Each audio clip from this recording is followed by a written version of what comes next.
As she sat engrossed in her phone, her fingers flying across the screen as she chatted with someone, her mom's voice calling out to her fell on deaf ears. Her mom's words were lost in the digital world she was immersed in.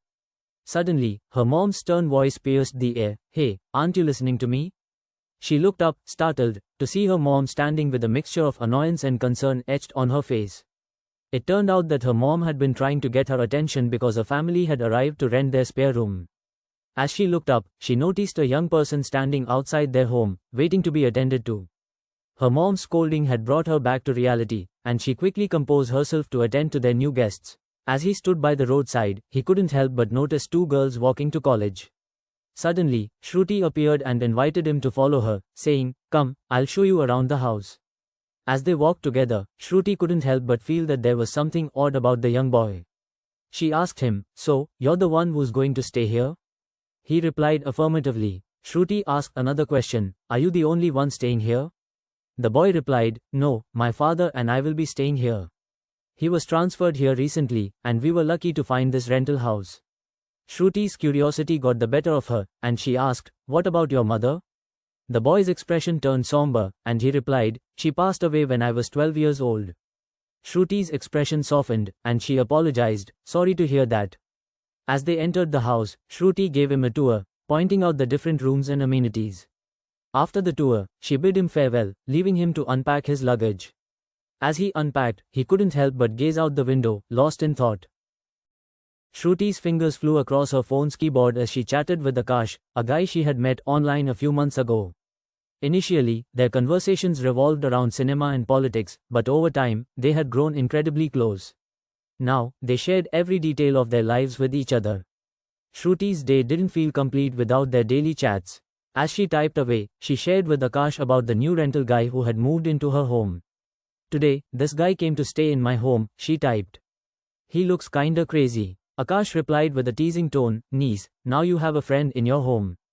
Shruti laughed and responded, "Not like that. In fact, I didn't like his personality." Akash playfully scolded her, "Stop nonsense. Who knows what might happen? Maybe you two will become friends one day." Shruti rolled her eyes and typed, "Stop it, Akash. I have work to do, and then I need to head to college. Bye." Akash bid her farewell with a smile, "Okay, bye." As Shruti walked to college, she noticed Akhil standing at the gate, waiting. He smiled at her, making her feel awkward. She asked him what he was doing, and he replied that he had completed his graduation and was looking for a job. Shruti wished him luck and asked his name.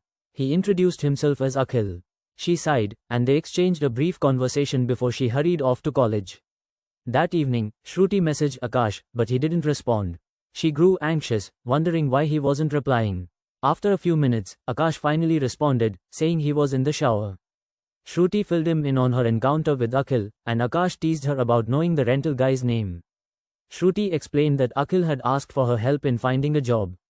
The next day, being a Sunday, Shruti and her friends had planned to go to the movies, but the event was cancelled. Shruti waited for Akash's message, but he didn't respond. She felt lonely and wondered why he wasn't replying. Akhil appeared, smiling, and asked Shruti if she loved anyone. She hesitated, not wanting to answer, but eventually said no. Akhil then asked about her preferences for a boyfriend, irritating her with his intrusive questioning. Shruti silently walked away, locking herself in her room. When Akhil finally confronted her, asking why she wasn't responding, Shruti retorted that she didn't want a guy like him. Akhil felt sad at her rude reply, assuming she was already in love with someone. Shruti aggressively denied this, asking who told him that. Akhil clarified that he was just making an observation. The conversation ended with Akhil asking Shruti to inform him if she found any job openings. Shruti messaged Akash again, but he didn't respond. The next morning, she went to college, still feeling frustrated. When she returned home, her relatives had arrived, asking about her marriage plans. Shruti's phone buzzed with a message from Akash, and she rushed to her room to respond. Akash explained that he had been busy with a project and hadn't been able to respond earlier. He asked if anything important had happened, and Shruti filled him in on her relatives' visit and their questions about her marriage. Akash teased, "Congrats, upcoming bride." Shruti quickly replied, "Hey, stop it. It's just talks for now. Nothing is confirmed yet." After a pause, Akash said, "I'll chat later. Could you wait for me?" She nodded, typing, "Okay." Just then, Akhil approached her and asked, "Any special occasion?" Shruti frowned. Why do you ask that? I saw your relatives at home, so I assumed something big was happening, Akhil replied. Shruti smirked and said sarcastically, yeah, my marriage is fixed. Next month, I'm getting married. Akhil laughed. Well, don't worry, I'm not here to propose to you. But seriously, tell me the truth. Shruti crossed her arms. Why would I lie? Just then, her phone buzzed. It was Akash. Did you eat? He asked. No, she replied. I want to tell you something. Tell me, dear, he said. My marriage is fixed. Next month, we're getting married. Akash responded instantly, congrats, my dear donkey. Oh God, may he save the poor guy who's going to marry you. Shruti rolled her eyes. Hey, stop it, she typed. So, how is he? Akash asked. He's handsome, she replied teasingly. Anyway, congrats, he sent with a playful tone. Shruti sighed and typed, I'll chat later. Her tone carried a sadness she couldn't hide. Akash replied, okay, and all the best. As she put her phone down, a wave of disappointment washed over her. If I hadn't told him about the marriage, maybe he would have reacted differently, maybe he would have stopped me, maybe he would have confessed something. But instead, he simply congratulated her. No hesitation, no emotion, just a casual, all the best. A strange pain settled in her chest. I shouldn't have told him, she whispered to herself, realizing, perhaps too late, that somewhere along the way, she had fallen for Akash. She picked up her phone again and sent him another message, but he wasn't online. She stared at the screen, waiting, hoping. But there was nothing. Feeling restless, she stepped outside and sat under the old tree in front of her house, her eyes drifting back to her phone again and again. Just then, Akhil appeared. He looked at her curiously and asked, why are you so quiet? And why do you look so lonely? My fiancé hasn't responded to my messages, Shruti muttered, her voice laced with disappointment. Akhil, leaning against the wall, shrugged. Then call him. Maybe he's busy with work. Be cool and patient. Shruti looked at him, surprised. She hadn't expected such calm advice from her tenant. Days passed, but nothing changed. Akash remained distant. Their once lively chats had faded into silence. And yet, Shruti couldn't stop herself from waiting. She checked his profile every day, hoping to see him online, hoping for a message that never came. One day, she remembered something. Akash had once mentioned his village's name. A sudden thought struck her. She quickly called her friend, whose village was nearby, and asked her to inquire about Akash. But it was no use. No new information, no answers. Days turned into weeks. Weeks turned into months. Shruti no longer spent much time at home. She found solace at her friend's house, trying to distract herself from the aching uncertainty. Then, one fine day, Akhil approached her. These days, you seem really busy. Where do you keep going? Shruti hesitated before replying, I go to my fiancé's village every day. Akhil raised an eyebrow. Oh, so, he finally picked up your calls?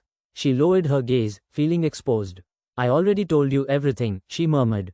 Akhil sighed. All right, at least you tried. Shruti didn't respond. She turned away and silently walked into her home, her heart heavier than ever. Akhil's family had to vacate the village, and they moved away.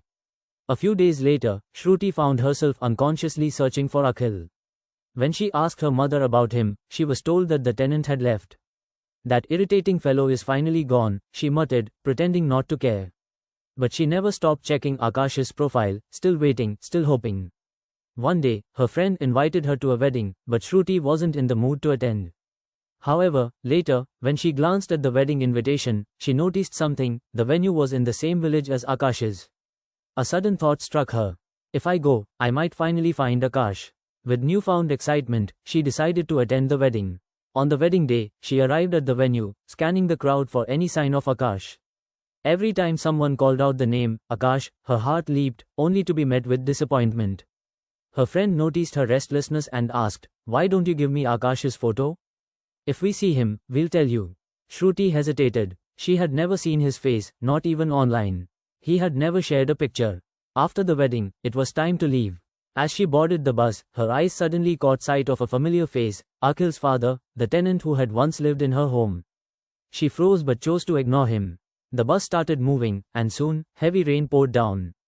Some of her friends got off and ran under a nearby tree for shelter. Shruti followed. There was no electricity, only flashes of lightning illuminating the surroundings. They found shelter under an iron shed when suddenly, a bolt of lightning revealed something chilling, a graveyard nearby. Shruti's heart pounded. An unexplainable force pulled her toward it. She turned on her phone's flashlight and walked closer, her hands trembling. Then, she saw it. A gravestone. A familiar face. Akhil's face. But the name engraved beneath it read, Akash. Her breath hitched. Her mind reeled. Akhil, was Akash? Realization struck her like thunder. He had knowingly come to stay in her house. He had been by her side all along. And she never knew. Her friends rushed to console her, but the weight of regret, pain, and heartbreak was too much to bear. Her heart gave out, and she collapsed.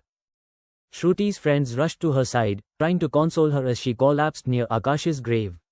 But she wasn't responding. Her body was cold, motionless. Just then, a familiar voice spoke. Akhil's father, the man who had once been their tenant, knelt beside her and gently took her into his lap. His voice trembled as he spoke. He truly loved you, Shruti, he whispered, his eyes brimming with tears. When you both first started chatting online, he knew you were special. That's why he forced me to request a transfer here, just to be near you. That's why we stayed in your home. Her friends listened in stunned silence. I told him to confess his love directly, the old man continued, but he was scared. He feared rejection. And then, the day you told him your marriage was fixed, he broke. His voice cracked as he choked back a sob. He left your house that day, and after that, he paused, his hands shaking. He ended his own life. A cold wind howled through the graveyard as silence fell over them. Akhil's father gently shook Shruti's lifeless body. Shruti, my son waited so long for you. But now you've gone to him. There was no movement, no breath. Shruti had died with a heavy heart, right in front of the grave of the man she unknowingly loved. Moral of the story, speak your heart before it's too late. Some regrets can never be undone.